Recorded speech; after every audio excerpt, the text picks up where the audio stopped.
بسم اللہ الرحمن الرحیم۔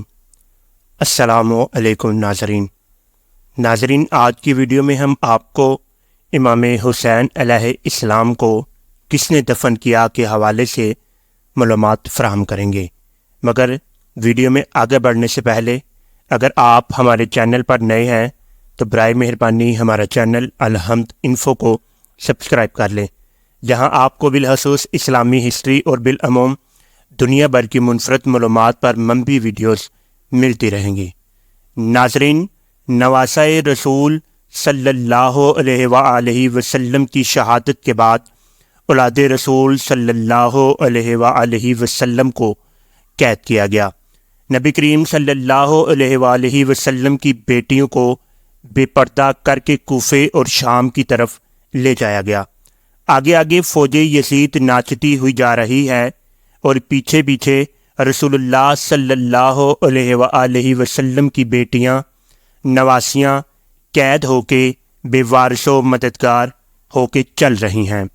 فوج یزید کے ہاتھ میں تمام شہیدوں کے کٹے ہوئے سر تھے اور وہاں بغیر سر کے زمین کربلا پر لاشیں بکھری ہوئی تھیں۔ تاریخ نے کہہ دیا کہ بغیر کفن اور دفن کے 3 دن تک رسول اللہ صلی اللہ علیہ وآلہ وسلم کے خاندان کی لاشیں زمین کربلا پر بکھری ہوئی تھی۔ بس 13 محرم 61 ہجری کو جب آس پاس کے لوگوں نے یہ معلوم کیا کہ فوج کا پہرا کم ہو گیا ہے، چلو نہر فرات سے پانی بھر کے آتے ہیں، بنی اسد کی کچھ عورتیں جب نہر فرات سے پانی بھرنے لگی تو دیکھا کربلا کی زمین پر لاشیں بکھری ہوئی ہیں، کہیں کسی کا بازو، کہیں کسی کا جسم۔ انہوں نے جب اس عالم کو دیکھا تو روتے روتے اپنے مردوں کے پاس گئیں اور کہنے لگی، اے رسول اللہ کا کلمہ پڑھنے والو، اس زمین کربلا پر رسول اللہ صلی اللہ علیہ وآلہ وسلم کا خاندان تھا، شاید یزید کی فوج نے ان کو قتل کر دیا، ان کی لاشیں بکھری ہوئی ہیں، ان کے خیام جلے ہوئے ہیں، آؤ ان غریبوں کو تدفین کرتے ہیں۔ ان مردوں نے کہا، کیا پاگل ہو گئی ہو؟ کیا یزید نے قتل کیا ہے؟ اگر ہم ان کو تدفین کریں گے تو ایسا نہ ہو کہ یزید ہمارا بھی دشمن بن جائے، چھوڑ دو، کوئی نہ کوئی آئے گا تدفین کر دے گا۔ ان عورتوں نے کہا، تعجب ہے کہ تم اپنے آپ کو مسلمان کہلاتے ہو، رسول اللہ صلی اللہ علیہ وآلہ وسلم کا کلمہ پڑھتے ہو، ان کے نواسے بیٹوں کے لیے یہ معدت رکھتے ہو۔ کیا کہا تھا رسول اللہ صلی اللہ علیہ وآلہ وسلم نے کہ میں اجر رسالت کچھ نہیں مانگتا سوائے اس کے کہ میری آل سے محبت کرو، مودت کرو۔ اگر تم نہیں جاتے نہ جاؤ، ہم جائیں گی۔ رسول اللہ کے نواسے کو تدفین کرنے بات جب یہاں تک پہنچی تو ان مردوں میں سے کچھ کی غیرت جاگ گئی اور وہ عورتوں کے ساتھ زمین کربلا پہنچے۔ بس ان کا زمین کربلا پہنچنا تھا، دیکھیے کہ کسی کے تن پر سر نہیں، کس کو کس طرح تدفین کریں۔ انہوں نے سوچا کہ ایک بڑا سا کھڈا کھودتے ہیں اور سب لاشوں کو اس میں تدفین کر دیتے ہیں۔ وہ کھڈا کھود ہی رہے تھے کہ اتنی دیر میں معجزے سے ایک گھوڑا سوار آیا۔ انہوں نے سمجھا کہ شاید کوئی سپاہی ہے، پوچھنے لگے، کون ہو تم؟ وہ گھوڑا سوار رو کے کہنے لگا، میں رسول اللہ صلی اللہ علیہ وآلہ وسلم کے نواسے کا بیٹا علی زین العابدین ہوں۔ اس جوان کو دیکھ کے سب کی آنکھیں بھر آئیں۔ امام زین العابدین نے رسول اللہ کی عبا بچھائی اور زمین کربلا سے امام حسین علیہ السلام کی لاش کو چننا شروع کر دیا۔ کہیں سے امام حسین کی انگلی ملتی ہے، کہیں سے امام حسین کے جسم کا کچھ حصہ ملتا ہے، کہیں سے پاؤں ملتے ہیں، کہیں سے کندھوں کا گوشت ملتا ہے۔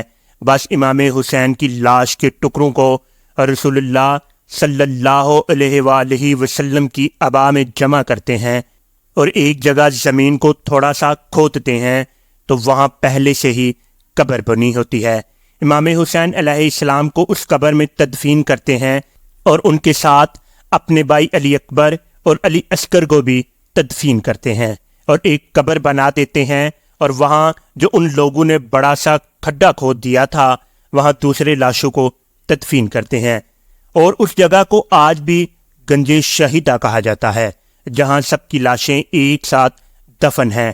بس سب لاشیں تدفین ہو چکی تو کسی نے کہا ایک لاش رہ گئی، یہ دیکھو ایک کوئی بوڑھا صحابی ہے، ان کو ہم نے تدفین نہیں کیا۔